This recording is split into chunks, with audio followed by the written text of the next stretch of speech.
চায়ের সাথে বিস্কিট, আবার বর্ষার দিনে একটা কিছু বানানা, নতুন কিছু। ঝালমুড়ি বানাবো। দারুণ হবে। হ্যাঁ ঠিক আছে ঠিক আছে। ভাবছি মামনিকে আজকে তাক লাগিয়ে দেব। এর জন্য নিয়েছি শসা, গাজর, সিদ্ধ আলু আর পেঁয়াজ। সমস্ত উপকরণগুলো কুচি কুচি করে কেটে নিলাম। আহা, দেখেই তো জিভে জল চলে আসছে। আর ঝালমুড়ির আসল জাদু তো লুকিয়ে থাকে এর ভাজা মশলায়।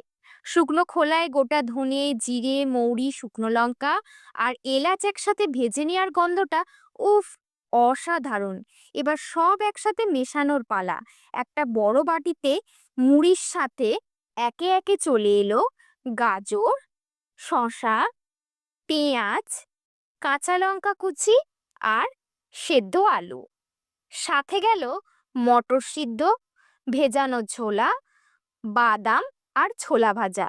স্বাদ আর এক লেভেল উপরে নিয়ে যেতে উপরে ছড়িয়ে দিলাম ঝুরি ভাজা আর সবশেষে সেই স্পেশাল ভাজা মশলা।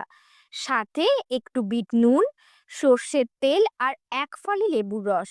এবার শুধু ভালো করে মিশিয়ে নিলেই তৈরি আমাদের ঘরের তৈরি স্পেশাল স্বাস্থ্যকর ঝালমুড়ি।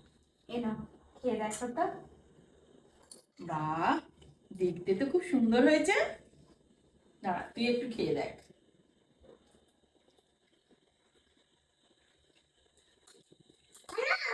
খুব ভালো হয়েছে। খুব সুন্দর হয়েছে, দারুণ।